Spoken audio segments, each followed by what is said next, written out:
everybody. My dad thinks his podcast is amazing, so please subscribe, give it 5 stars or whatever, and maybe he'll finally stop talking about it. Anyways, welcome to Sobriety.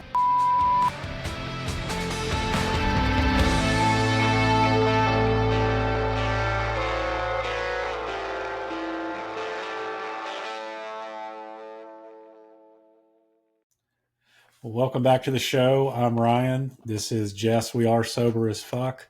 Before we get to today's guest, we do want to remind everybody to please like, subscribe, and share the podcast with friends. With everyone. Your enemies. Send it to them. Mm-hmm. Absolutely. Also, we have a website, our-noon.com, our-noon.com. Please make sure you check that out. We have blogs, coaching. We also have resources, which is really big. Our podcast is on there. On the platforms, merch, you name it. But check it out for sure. Faux show. Check it out multiple times because yes. I edit it every single day, so you never know. Yeah, there is something new, it seems like. That's the fun part about it. I change pages every day, so you'd be like, oh, this is new. What is this looking like? Click that little star up in the corner and favorite that damn thing. Maybe I'll just have a page of just my face. It changes every day. We'll see. Who do we have today? Well, do you want to do your trigger warnings? Oh, trigger warning. That's right. Trigger warning. We talk about a lot of things. So obviously, substance abuse, addiction, all of the things under mental health, self-harm, binge eating, grief. If it's triggering, we talk about it. So as much as we want you to stick around and enjoy the podcast, if it starts making you feel some way, prioritize your mental health. Okay? Sweet. Don't fuck around and find out. That's right. This is not the place to do it. No, it's okay? not. Yeah. Please. Now, who do we have today? So today we have a friend of mine that we met through, I like to call Sobergram. She is an author, and she is she's coming up on 3 years sober. So let's introduce author Alex Bos. Hi. Hey, Alex. Yay. How are you? I'm so good. How are you guys? We're good. Doing good. Freezing cold, which I'm sure you are, but she's probably like, shut the hell up. It's going to be 74 today. That's not cold. Yeah. No, it's cold here too. Well, so you're coming up on, you're about 2.5 years sober, coming up on 3 years, which is amazing. Yeah. Congratulations on that. So why don't you give us a little bit of the story, a little background, or what changed your relationship with alcohol? Yeah. So interesting. I was just thinking about this, like sort of what led up to that. And every year I would do like a dry January. And I love dry Januaries for people, but for me, it was really like, I don't know if you commiserate with this, but it was like a me proving to myself that I like wasn't an alcoholic once a year. Right. Mm-hmm. Yeah. Which is like already you're like, well, you shouldn't have to do that. Right. Right. But so I'm coming up on that. Before that, I had been pretty consistently microdosing on mushrooms. So twice a week, I was taking a very small dose of mushrooms. And I only bring that up because I actually do think it rewired my brain and created some new patterns. And January came and there was just like this moment of clarity, like halfway through January, where I was like, oh, I don't think I'm ever drinking again. Like, I'm just probably not going to. And someone sent me a podcast. It was the Huberman podcast. The one where he sort of just outlines just how toxic alcohol is. And that was mind blowing because I was like, wait, so like what about all of like the memes that you see that are like, oh, drinking a glass of wine is like doing a 60-minute workout. Like people actually post stuff like that. Oh yeah. Yeah. Or like that, you can have 2 a night every night if you want, that's fine. Or you could just have 10 a week all on the same night and that's fine too. And like, he's basically just like breaking down that like none of that's actually true. And, only 3 out of every 5 people drink, right? Only 1 out of those 3 people is drinking in a healthy way, right? So you've got 4 out of 5 people that are either not drinking at all, former alcoholics, or they were always sober. And then 2 out of 5 people who are binge drinking or alcoholics. So I don't know. It's just like that month I was like, okay, there's one thing that's standing in the way of me like stepping into my power and like just living the life that I know that I was meant for. And I think it's alcohol, to be honest. So I just stopped drinking. I love Wow, that. that's awesome. And the whole microdosing thing too, there's a lot of research that backs that up, because Yeah. when dosing properly for an intended purpose, just like anything else medicinally, it really is, it can be completely life-changing. And I'm glad that you brought that up, because a lot of people associate these things with overdose or addiction, but there's huge medicinal benefits, especially to more natural things when you're microdosing. So that's really interesting you brought that up. I've read a lot about it. Yeah. And I also I'm very suspicious now of anything that's going to alter my consciousness and plant medicine. Like I really want to think it through and not, because that was my default. Like I want to get a little bit further back from the window of consciousness. This is too much. It's overwhelming. Like what can I do to take the edge off? How can I step away? How can I calm myself down with a substance? And so I think you can also do that with plant medicine. Like you could use it in the wrong way. Oh, absolutely. Yeah. Right. Right.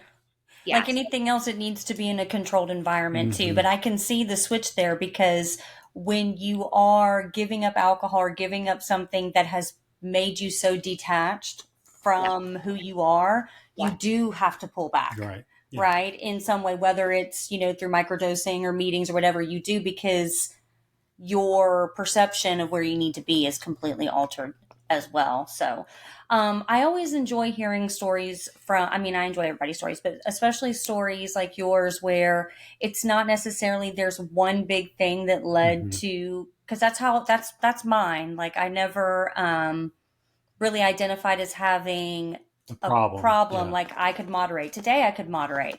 It was just one of those things where and I've talked about it many times, I drank for the last time and I thought I have a headache, my tummy hurts, like it's just not fun. Like it's not giving me anything good or positive or healthy. My sleep is disrupted. I'm overweight, I'm bloated. And alcohol has essentially almost killed everyone I love and adore. Why do I want to partake in something that is very toxic? So I always enjoy hearing those stories too, where it's like, I just realized this is not for me. It's not bringing me anything good. Yeah. Yeah. And I think for a long time, I was kind of ashamed of, and didn't, it almost feels like, wait, if you're a normal person and there's nothing wrong with you, why can't you just have a couple drinks? That was my mindset. And then I was like, I don't really have to prove that to anyone. And actually, I'm just so much happier sober. I'm just so much happier sober. I think about it all the time, even almost 3 years out, wake up in the morning and I'm like, oh, I feel fucking amazing. I feel so good and so happy and so present and so just alive. Yeah, I talk about that a lot too. You don't have to have a reason to want to do something better. You do not have to it doesn't have to be a trauma story. You can literally just wake up and go, I just don't want to do this anymore. I mean, and it doesn't even have to be alcohol. It could be anything, whether it's going to bed early. And that's a big thing too, because even within the sober community, you can feel very isolated, and it's a self-isolation. It's not the community, but where you feel like you have to justify or have this scarlet letter as a rite of passage. No, you don't. You absolutely do not.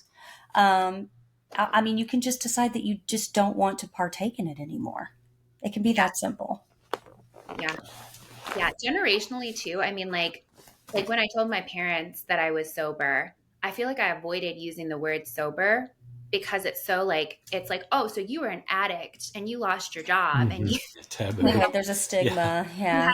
a terrible, and they're like, no, you're not sober. You just stopped drinking. And I'm like, well, I am sober though. But there's definitely more of a stick. I think less so with people in their 20s because drinking's going down, right? Big time. Yeah. And it's just becoming more normal to be I don't drink and it's my personal choice. It's not because I have a device in my car. I'm just choosing not to drink. Yeah.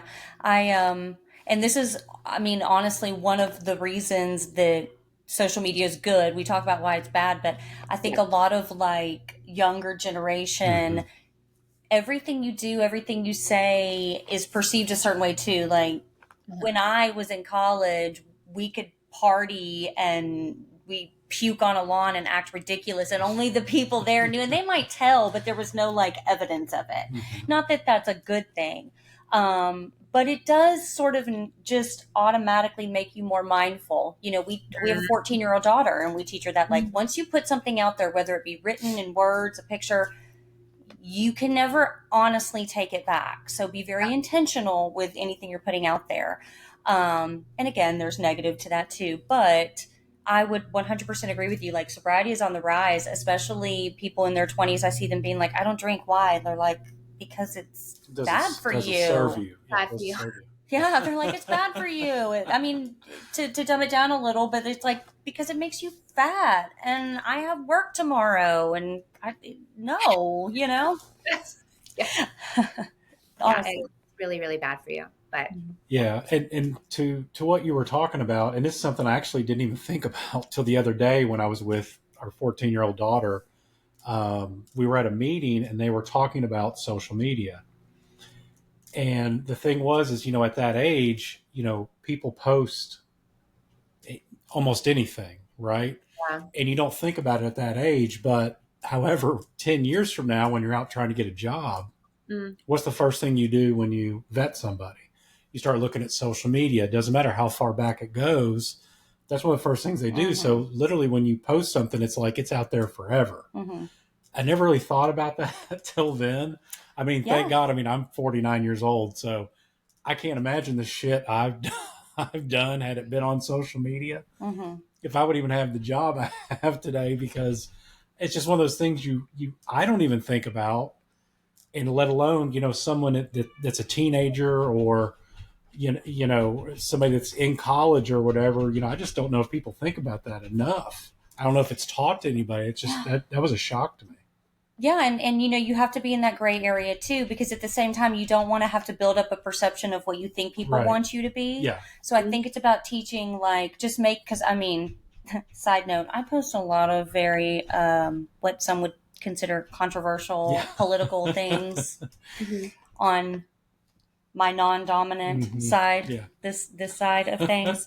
And so, but I'm okay with that, because that's authentically who I am. Right. Those are things I feel. So when we're talking about drinking and substance, you know, like anything else, it's a double-edged sword. You want to be mindful of what you're putting out there, but you also want to make sure that what you're putting out there is still authentic and real and true to who you are. And like anything else, to pivot for a minute, you have all of the things. You are an author, but your books they're fiction, right? Yes. Yeah. That's awesome. Tell us more about that.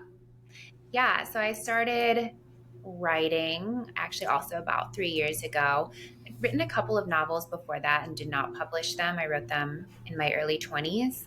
And then now it's like really the only barrier between like someone being an author and not being an author is like your willingness to sit down and do the work, because with Amazon publishing, you can write something and put it out yourself. So you don't have to have like friends in high places. You can just write a book. Like anyone can just write a book. So I wrote a book and I published it and put it out. And I mean, it's not like a New York Times bestseller, but a lot of people have read it and enjoyed it. And so I don't know, I think it's really fun to put your art and your voice out into the world. So I published my first book, and then I published a sequel to that book. I did everything like in-house, like hired someone in-house. I mean, I project managed people to get it done, but hired a graphic designer local in Grand Rapids. My friend Paul edited it for me, so he did an amazing job doing that. So very like grassroots, I guess, and then put them out there. And then for my next novel, which comes out in August, it's a werewolf novel. So I actually am working with a publisher, so they're taking a lot of that heavy lifting off, and you know, doing the cover design and all of the edits, and it's actually been a huge relief. So yeah. That's awesome. Yeah. And so you didn't start writing when you quit drinking, but it seems like you connected more with that creative side of you, which I've heard a lot. You know, we find that, funny enough, when your mind is clear, you're more creative. That's right. And so if you go back and read like the novels that you didn't publish or anything that you'd written before, as opposed to over the past 3 years, what are the biggest differences that you see in connection with your writing? I don't know that the writing itself has changed, even thematically, because, like, as you guys probably both know, like, the reasons and, like, I don't know, the suffering in the world and the things that cause people to write and make you like burn with passion, like, those things are all still there, even when you're not choosing to numb them with alcohol. So I wouldn't say that, like, the content of the pieces has changed. I'm still like a very deeply feeling person. So there's still like some darkness in the things that I write, but I'm just like a much more diligent and productive writer now. Like, I'm not sitting down like in bursts and like sporadically producing things and then not producing things for years at a time, because I don't have time, because I don't have energy, because I spend a lot of time and money drinking, right, and partying and like doing things that I actually don't care about. So now I get up at 5:30 every morning and I sit down and I write, and I've written at least one book a year for the past 2 years. So just that ability to show up for myself and like actually put words on paper and produce art has changed a lot. That's Yeah, awesome. that's powerful. That I is love really powerful. Yeah. What are the names of your books? So there's the game, that's the first one, and then there's the game level 2, which in retrospect is very confusing for people. They're like, I thought I already read this, and I'm like, no, this is the book. Whatever, it's done, it's done. And then the next book that's coming out on August 9th is called She Wolf. That's so exciting. I love it. I recently, and is it more, it's more like fantasy fiction is leaning?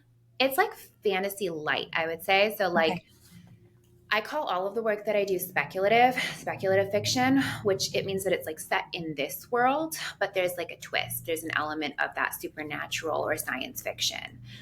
So think Twilight, right? You're set in this world, you're set in this universe, but then there's like there's also vampires and werewolves. So that kind of a thing. Not high sci-fi like ACOTAR. It's not like that. Mhm. I like that too, because it makes it easier to suspend your disbelief, right? Because like my best friend, she loves fantasy. She's been into it for years. I recently got into it. And when I first got into it, I was like, it's a little confusing. I mean, you get it, but it can be confusing. So that's really awesome. I'll have to read your books. And you said you can get them on Amazon? Yeah, the first two are on Amazon, and then the next one will come out in August. So then it'll be on Amazon too. So I love that. yeah. So what did your sober journey look like? Like, I know that you said you didn't have like a big moment, but did you work any programs? Were you part of a community? What really helped you to stay accountable and not drink, if anything? I think I was pretty vocal about it. I think like, yeah, I posted about it. I was like, hey, I'm not drinking anymore. And then people were just like, oh my gosh, that's so amazing, and really supportive right out of the gate. And I think because I was so open and I would say things like, yeah, I haven't had a drink for 6 weeks, other people who are also sober would feel comfortable to approach me and be like, yeah, I've been sober for 6 years, or I also struggled with this, or like, wow, thank you for sharing. Because people keep it private a lot, I think, Mhm. Yeah. and that it makes you potentially feel like you're the only one, right? And I just, from the very start, I was like, I'm not ashamed of this. And I'm actually really proud of myself. And I would love it if other people like felt comfortable enough to just say, even in like a work meeting, like, oh, it's happy hour. Yeah, I don't drink, but like, you're welcome to, but I don't drink. Mm-hmm. Yeah, that's great. I waited 100 days till I released it out, and I kind of did it selfishly because I didn't want to let anybody down. I wanted to give it a little bit of time, and I didn't want to throw it out there. Yeah. But just like you, I'm very, very out loud sober, very open about it, and tell everybody. I don't mind telling anybody. You do you. I won't drink. I'll have my water, NA beer, or whatever. Yeah. But for me, community was a huge thing. It really was. It kind of kept me through the first year. Yeah. How did community act with you, or how did it work for you once you came out, and that time of actually staying sober? Did it help you? How was that? Um, Honestly, for that first year after being sober, like one of the hardest things was realizing that a lot of the activities I used to be like, oh, I love doing this. I then had to ask myself, would you still like doing this if there were no alcohol there? Yeah. And the answer was often no. Like, I don't know if you ever had that experience. I'm like, oh, actually, I don't even want to go out. I'm actually just tired. Mm-hmm. I would go out if I could drink and numb that feeling. But since I can't and I'm not going to do that, maybe I just need to rest at my house. And so for the first year after, I wasn't lonely, but I spent a lot more time alone. I realized that like one of the biggest reasons for me that I was drinking was this overwhelming sense and like this voice in my head that's like, you don't really belong here in this place and with these people. And so how do you turn that feeling off or turn down the volume in your mind is just, well, 2 glasses of wine is going to take care of that. And then I'm going to belong here. Yeah. Right. But until I could really learn to cultivate that sense of belonging, like within myself, I didn't go out as much and I didn't like step into those social environments as often. Yeah, and it really is very celebrated. We talk about this a lot, and I know everybody's like, yeah, alcohol's celebrated, but I think that when you really quit drinking, you realize how amplified Big it time. really is. Every single occasion, good or bad, like you said, networking and things like that. We've had a podcast on who worked in corporate world and talking about, a huge part of networking and making advances in your career, depending on what field you're in, would be like happy hours and even just like having, champagne brunches and things like that. So learning that you can still make those advances in your life and in your career without having the alcohol there. But it's tricky at first, isn't it? Because it's like you feel like you almost like need it. But I guess that's the mental dependency on it. It's not that you need it even to feel drunk, but you're like, well, if I'm getting invited out to this happy hour, everyone's drinking, am I working at a disadvantage automatically because I'm not partaking? I think if you feel like you're not able to be authentically yourself without a little bit of a buzz, and like that's sort of what allows you to be your truest self, and I'll put it in quotes, then it can be really hard to socialize without alcohol, like really, really difficult. And I do come from a corporate setting, so I have a very corporate day job. And every time we all get together and there's like a national sales meeting or we're together on site, I work remote, there's always like an abundance of alcohol. And I will say that was one of the hardest pieces of my first year, was being at a national sales meeting where the expectation is like it's a celebration and everyone is just kind of like unbuttoning the first 2 buttons and letting it loose a little bit, and I'm like like, can I still be authentically myself without any substance to like dial down? So that was really hard. What kind of tools or tricks did you use to navigate all that? Because obviously you went out of town for that. So, how was travel and how were those meetings? How did you navigate all that sober? I just stepped away. I was actually like, there's these little blessings I think that the universe has passed to me at the right time. But at that time that I was at that conference, I was also listening to Matthew Perry's book. It just that I was powerful, his autobiography. And so I left the party and like just listened to him and fell asleep. And I was like, this is what I need to hear right now. I don't need to stay at this party because it's hard to stay at this party. And it would be really easy to give up because no one there knew that I was like in my first year of sobriety, right? They don't follow me on Instagram. They didn't know. So they're like, here, have a shot. I'm like, get out of here. So that was honestly how I coped, was I just stepped out. And it wasn't anyone's fault. They didn't know. But I think it's okay to just step out. Yeah, that's great. That's one of the things that when I hear someone struggling, especially with I travel a lot. And, I get people in forums and stuff like that, or even ask me, how do you navigate it? And my first thing is I go to bed early. Because it seems like nothing good happens after at least about 9 o'clock. So, if you can find a hotel room, put a good book on. That book is phenomenal, by the I know. way. I suggest that to everybody. Mhm. Yeah. Or a funny show or something, and just go to bed. Yeah. Yeah. I love that. Yeah. And you're right. Like, I've also found that my tolerance, I don't really mind if other people drink, to be honest. Like, live your life. Mhm. You do you. Everybody kind of has a poison in their life, myself included, right? If I look introspectively, there are still things that I have to work on. So, no judgment to anybody at whatever stage of their journey that they're in and whatever substance they're using to cope, whatever.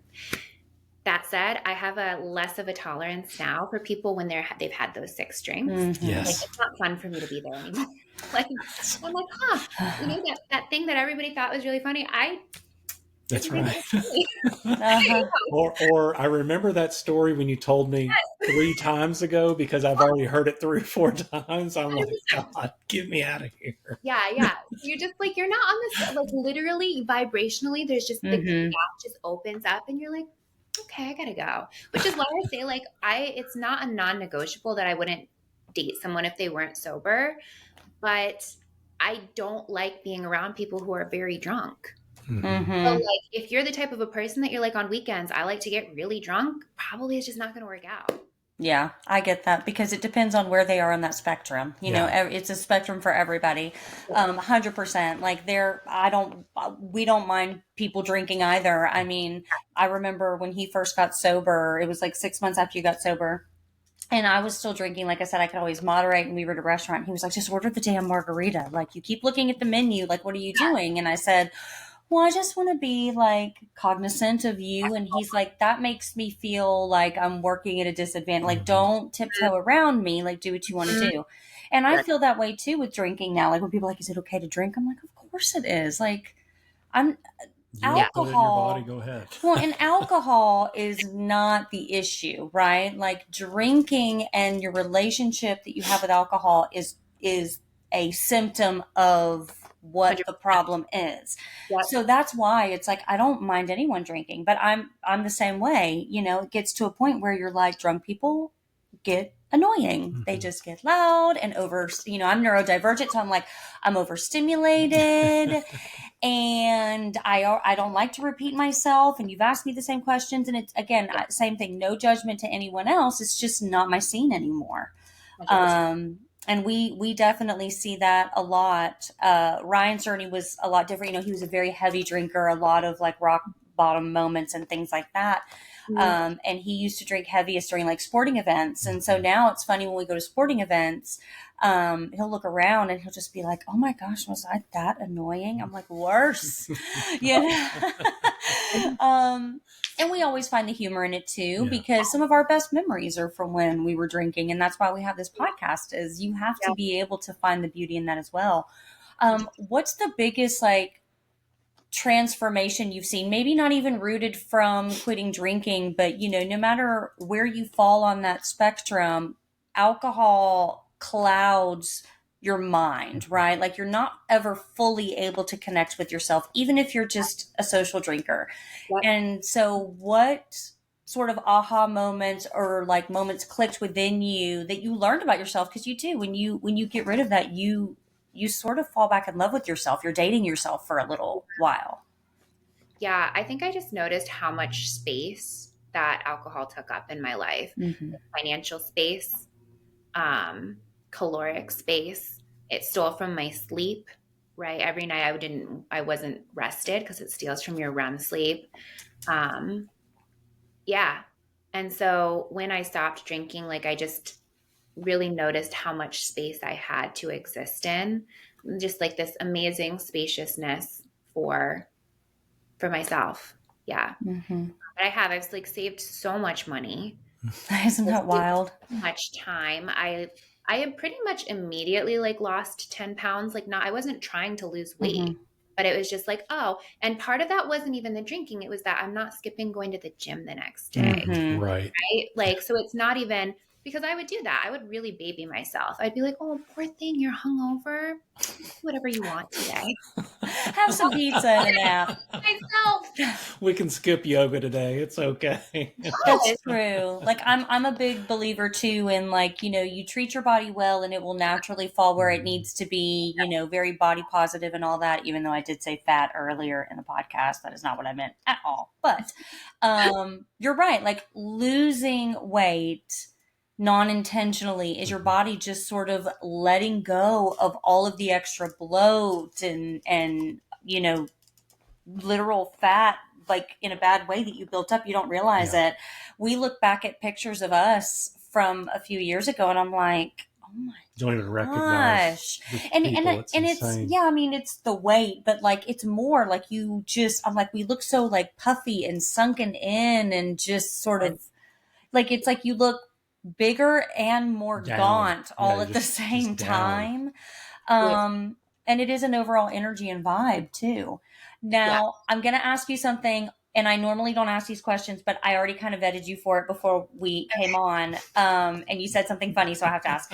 So tell us about online dating. Yeah. So I've been single for like a year and a half now at this point. And the dating sites, they are the Wild West. I'm always like, if somebody's considering breaking up with their partner, I'm always like, well, how much don't you like them though? Because right. what you're gonna have to do after this, you're not gonna like it. Maybe we should stay together.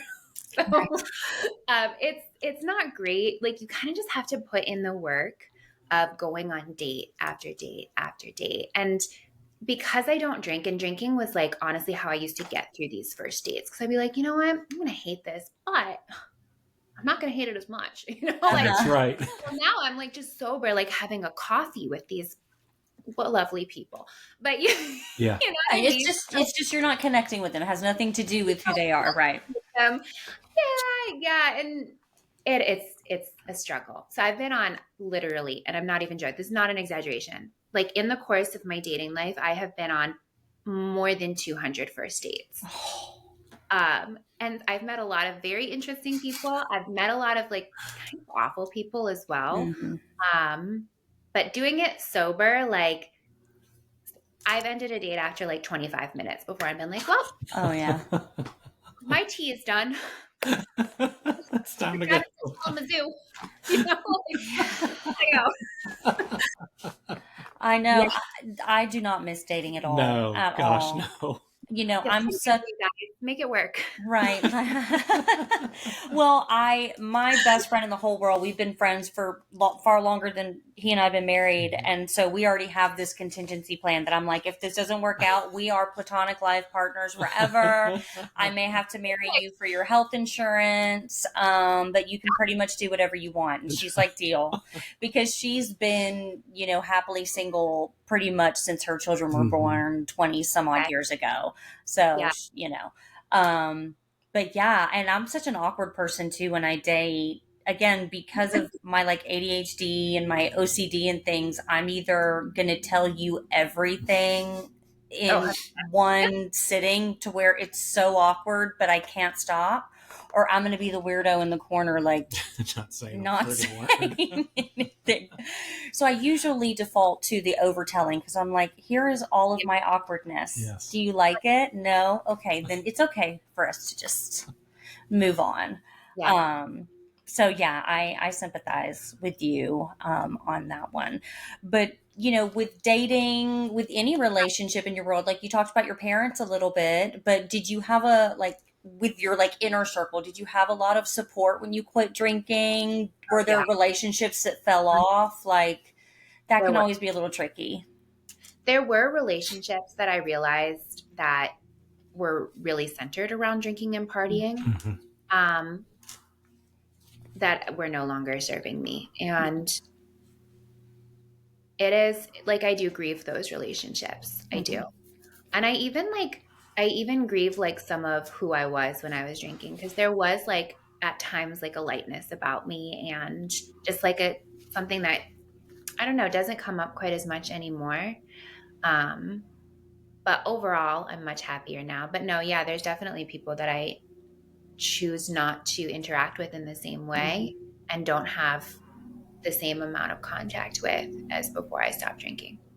Yeah, that's a part that a lot of people don't talk about too. And I find that not even just with drinking, but anytime you're having any sort of like transformative moment, there is a Yes. grieving process because we are wired to want predictability. So, regardless, even if you know that you are still in this pattern of bad or toxic behavior, you feel like you know what's around the corner. It's predictable, like it's familiar. Yeah. And I find there's this grieving process where you know what you're doing is for the better and you're sleeping better, you're feeling better, you're overall more happy. But where some people get stuck is they're like, why am I like, I also kind of miss that old version of me because it giving that up and leaving that does not erase the fact that that is still such an important part of who you are and what has shaped who you are. And I'm a big believer in any moment in your life, all of the relationships that you have are important, even if it's just like talking, having one conversation with someone. You have something to learn from everybody. So I'm glad that you brought that out and I'm glad that you used the word grieving because that is, you're grieving the loss of who you were, even if you know that doesn't serve you anymore. And that I find can be really tricky for a lot of people. Yeah. It's like a total wipe clean. It can be like really disorienting, like that your identity has shifted so much. And you just like, it's like if your house burned down and you just like had to start sorting through everything. Like, what am I going to take to the next place? Yeah. But like, you're still a little bit sad. Like even though you're going to a better place, like there's still things that you leave behind that were okay things. Absolutely. Yeah. We went through that when he first stopped drinking. I'm like, what if we don't like each other? Yeah. That was a And whole process. we joke about that, but it's serious because we met in a bar drunk and we got drunk after our wedding. I mean, just full disclosure, I remember we had sex before our wedding because we knew we would be too drunk to do it afterwards, I'm like, let's do it now, so, and we're not super traditional people anyways. And yeah, that's funny, but it's true. Like we already knew we were going to be tanked afterwards. So I'm like, the foundation of our relationship was built on alcohol and going out and getting drunk and going to Biltmore and drinking wine or going to Disney and drinking around the world. We went to Paris and had champagne, like everywhere we went, it was, let's try these different alcoholic beverages. And so there was a moment we were both equally a little scared, like, what if we just don't connect anymore? Because you aren't who you are, I'm not who I am. That now, luckily, that didn't happen, but I've seen that. Unfortunately, we've seen that happen with a lot of couples in the sober community, and it's not always because one person's still drinking or not. You don't realize how out of tune you are with yourself until you take that away, and sometimes you really are a completely different person, and so it can be really difficult. Well, see, it seems like you level up, and the other person. Well, they may level up too, same, but your level up may be going this way, and theirs may be going this way. And learning to accept that that's okay can be really tough. Yeah, really, really hard too. Would you not agree with that? 100%. I still haven't decided if I like you yet. Well, it was like, it was dating again, basically. Yeah. It really was, because we were getting to know our true, authentic selves. Yeah, you date yourself first, right? Because, and I don't know if this is how it was for you, but for him, when he started waking up at 5:30 a.m. and going to meetings or whatever it was, and I know yours wasn't meetings, but everybody works their own little program. And when I say program, it's whatever you're holding yourself accountable to. That was like an off limits time. Like, I do this because I have to. This is my stability. And so unless it is something that is truly dire, like, don't interrupt me during this time. And it took a lot of, especially with our daughter, understanding, like, I can't tell you how many times I'd have to go to her and be like, do not bother your dad in his office. And she's like, I'm like, do not bother your dad. He's not even doing anything. I'm like, but that's not the point. He doesn't owe you an explanation for why he doesn't need to be bothered. Like, this is his important time and you don't bother him. And so I think that it helps to have people around you who can are on board with protecting that space too. I can't imagine how it would feel for people who maybe their inner circle is not as understanding or on board with that. That can be really difficult as well. And we've seen that unfortunately happen a lot, which really sucks. Mm-hmm. And then and if that happens with us, I'll have to get onto dating apps, and I don't want to do it. I'll help you make your profile. You guys should stay together. I'll just date women because I can't ever see myself dating a man ever again. No. Well, Alex, before we get you out of here, we always ask our guests to give us a funny story. Drunken from whenever, way back when. However, in your case, she's like, I'm gonna make an exception to add to this. If you'd like to, you can give me a funny ass dating story. You're welcome to give us that as well if you want something different. But one or the other, and if it involves someone peeing themselves, it's even better. Just a funny drunken story.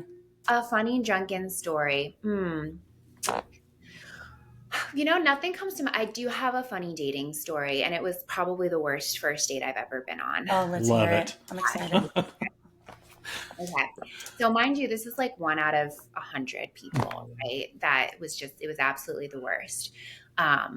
He's a good looking guy. He lived about an hour away, and I think we had planned on meeting up.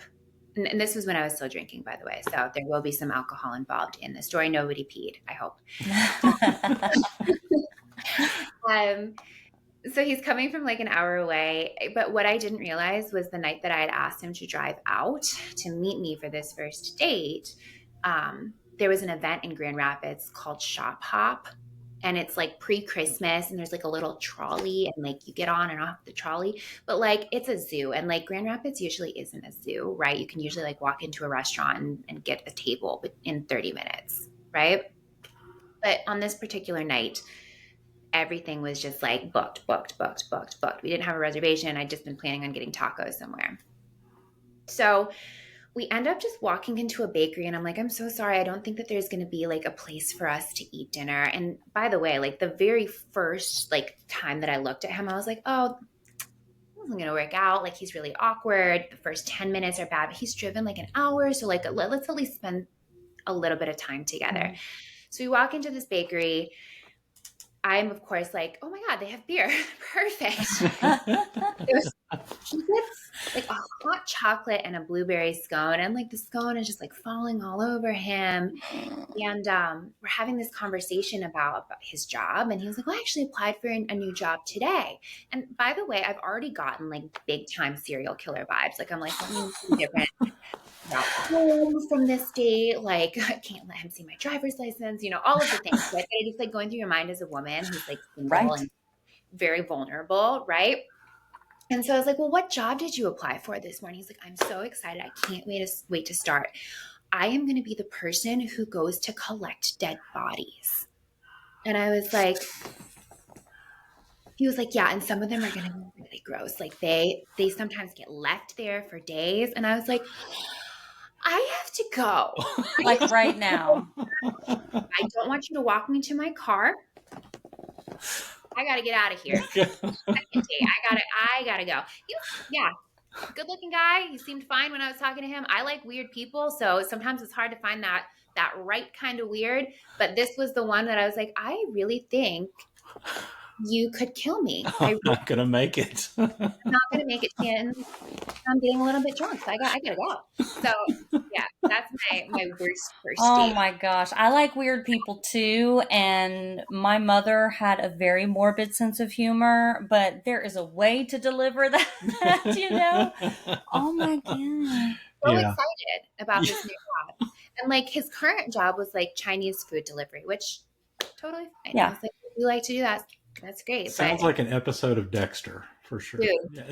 I think it's how much he amped it up too. If he would have been like, well, I'm really excited about this job, Great. I This don't is want, gonna be or weird. if he was like, I'm going to preface by saying like, it's going to sound like a really weird job, but I'm really into forensic science. And so I have a history. You know, I feel like there could have been a way to be like, oh, tell me more about that. Not like, oh my God, I'm so excited to pick up ooey gooey gross dead bodies. Like, Cadaver collector. That's what he was stoked to do. And I was like, yep, this man's going to kill me. We'll take my life. oh my gosh. Oh gosh.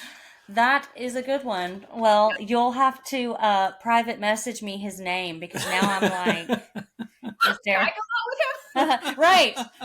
Oh no! And I'll have to look him up and be like, does he have any criminal record? Like, is he in prison? You have never. You don't have any secret. No. Okay. All right. God, I mean, no. you never know. Oh, it's so bad.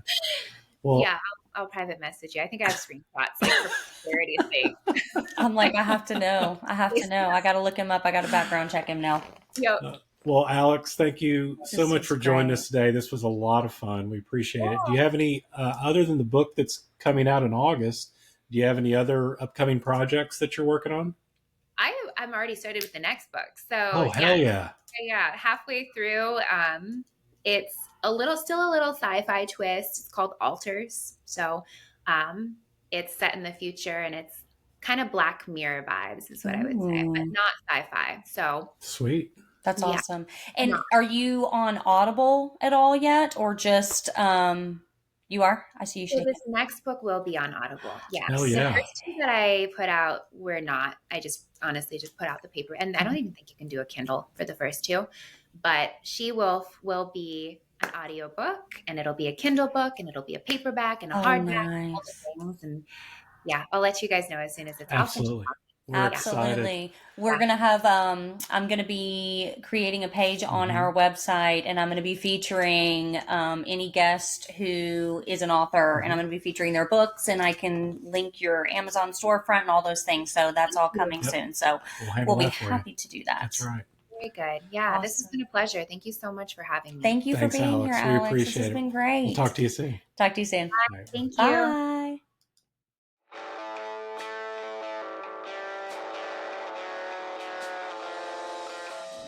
If you love the podcast, which I know you do, please like, subscribe, And hit that notification bell to get Boom. notified every time we post.